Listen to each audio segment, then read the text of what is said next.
is dubious. Tinubu reacts after Peter Obi leads in NOI poll on 2023 elections. The APC Presidential Campaign Council on Thursday said that the candidate of the ruling party in the upcoming 2023 elections, Tinubu, is unmoved by a presidential survey conducted by frontline polling company NOI Polls. Politics Nigeria reports that a new opinion poll on the fortunes of the candidates for the 2023 elections released this morning by ANAP Foundation show that Peter Obi of the Labour Party holds a significant lead over both Tinubu and Atiku Abubakar of the PDP. In a nationwide poll conducted this month, Obi, a former governor of Anambra State, stands at 21%, while Tinubu and Atiku are tied in second place with 13% each. Rabi Musa Kwakwanso of the New Nigeria People's Party is at a distant fourth with only 3%. But reacting to the outcome of the poll, the APC Presidential Campaign Council, in a statement signed by its Director of Media and Publicity, Bayo Onanuga, described the NOI polls as dubious. According to the council, the NOI polls are not dependable at all. Furthermore, it noted that, for example, that preparatory to the March 2015 elections, NOI published in October 2014 that the result of a viability poll, which used the concepts of familiarity and net favorability position to survey. In the results, NOI claimed that President Goodluck Jonathan has the best overall familiarity rating at 99% and net favorability probability of 25%. By contrast, NOI dismissed the then All Progressives candidate Muhammadu Buhari as a borderline candidate who needed huge public relations to shore up his performance. But when the Nigerian people went to the polls, who won? The APC candidate and now President Muhammadu Buhari. What of 2019?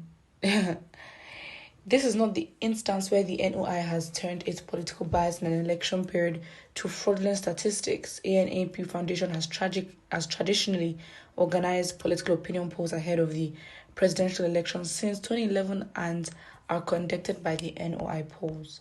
I mean, of course, it doesn't favor them because if it favored the APC, I don't think they'd have any reason to call it dubious. But you have to understand, well, the factors are different. The factors for it's not about what. Again, I cannot say that this is like proven statistically. I can't say that I can prove it. I don't know what method that they used, so I can't judge. I can't literally give or evaluate if they're right or not, or if they're accurate or not. But if they were trying to, if you look at 2015 and the polls they just did now, the factors were different. The factors were very different. In 2015, it was about favorability and likability. So it's a familiarity. So it's familiarity and net favorability. Those were the factors.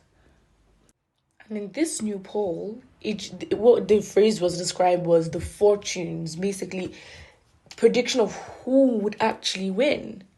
This is not favorability. This is literally who would actually win or who the people would say is most likely to win. So that's pretty much it. At the end of the day, to be honest, again, of course, APC will say it is dubious. It does not favor them. And I think these statistics do show. I think the statistics are not, if you judge them, if you look at Peter Obi at 21% and look at Atiku and Tinubu at 13% and Rabi Kokanso at 3%, I think it's pretty much realistic, to be very honest. That's what I personally believe. I think that, because again, if you look at in 2015, you can't have 96% favorability. I don't understand. I personally, 96% is okay. We're talking bias here, and in statistics, I mean, from the basics that one can know, when it's closer to 100, when it's closer to certain, it doesn't make sense. And I think with the NY poll, it's been sort of consistent in the past few weeks, and the results have been coming out with different factors and different, tests. Anyways, point is, of course, they will come out to say this is dubious. Why? Because they're not the ones being favored. If they were the ones being favored, they'd say, well, look, even a body that is not related to us, is saying that we are likely to win. See, we're the ones for you, with this, with that. But really, that's really not the case, to be honest.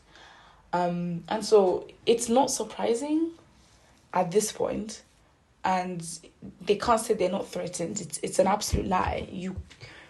Yes, you have been strong. I mean, it's this, anyone who's always been on top. If somebody new comes and is threatening your position, it makes you should want to work harder. So saying that they're not threatened, I'm not saying it should affect the performance or affect how, they go campaign and do all that. No, I'm just saying they can't lie and say, oh, we're not affected, because it shows that you are. The actions that you've taken in the last few months to appease to, a certain people in the country, your decisions to get a VP affected you so much that, you had to appeal and literally defend yourself. It does show a lot, and so that desperation is there. You cannot say, even for PDP, even for parties that have never really been as strong in the past, NMPP, all these parties, it's still a competition for them. And if anything, whether you were PDP or APC or NMPP, the fact is no one saw Peter Obi coming, and no one could have envisaged how much support he was going to get. So really, yeah. 13% is a lot. We should work on getting it down to 1%. APC represents even Nigeria. Well, unfortunately, that's impossible, because as much as you'd say, wait, what? People actually are supporting this. They are. They have their fans, and there is really nothing you can do about it. APC will not accept the poll because rigging and vote buying have been their strategy. Too early to judge the percentage. Of course, it is too early to judge. Campaigns haven't started. And I think when campaigns start and we roughly look at numbers of, those that are showing up to rallies, and we look at, because I think from campaigns, it's easier to gauge, the public perception easily. Like, we're able to see, okay, fine. The general public tend to sway towards this end. Because I feel like, yes, of course, social media works, absolutely, and it gives us some sort of measure. But I also think the grassroots is also important. And again, it's who shows up for these rallies. Not that these guarantee the numbers that will actually show up when, the voting, when elections comes, but it would actually give more of a public perception whereby these polls wouldn't tell us something new. We would be more confident to say, okay, fine, actually, that makes sense. We don't have to be, we don't have to practice statistics or be professionals. We don't, because from what we can see, it is believable. We can say, okay, fine, yeah, okay, these numbers roughly make sense. So yes, let's get into campaigns and see what happens. Put what you think about it in the comment section below, and do not forget to like and subscribe.